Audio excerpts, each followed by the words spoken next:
Praise the Lord. ஆண்டவர் நமக்கு கொடுத்த சந்ததி. இன்றைக்கு உலகத்திலே ஒரு சந்ததி போய் மறு சந்ததி வருகிறது. ஸோ ஆண்டவர் நம்முடைய குடும்பங்களிலே நமக்கு அழகான சந்ததியை உருவாக்கி கொடுத்திருக்கார்.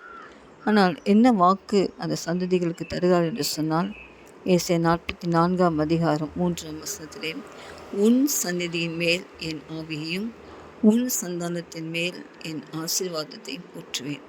ஆண்டவர் இங்கே ஊற்றுகிறேன்னு சொல்லுவார். என்ன ஊற்றுவார்னு சொன்னால் பிளெஸ்ஸிங். நம்முடைய பிள்ளைகள் மீது ஒரு ஆசீர்வாதமான அபிஷேகம்.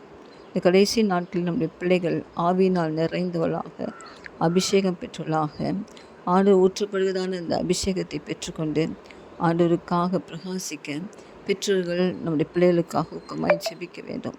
அப்படி ஜெபிக்கும்போது கர்த்தர் நிச்சயமாகவே நம்முடைய சந்ததியின் மேலே நம்முடைய ஆவியை ஊற்றி நம்முடைய பிள்ளைகளை பாதுகாத்து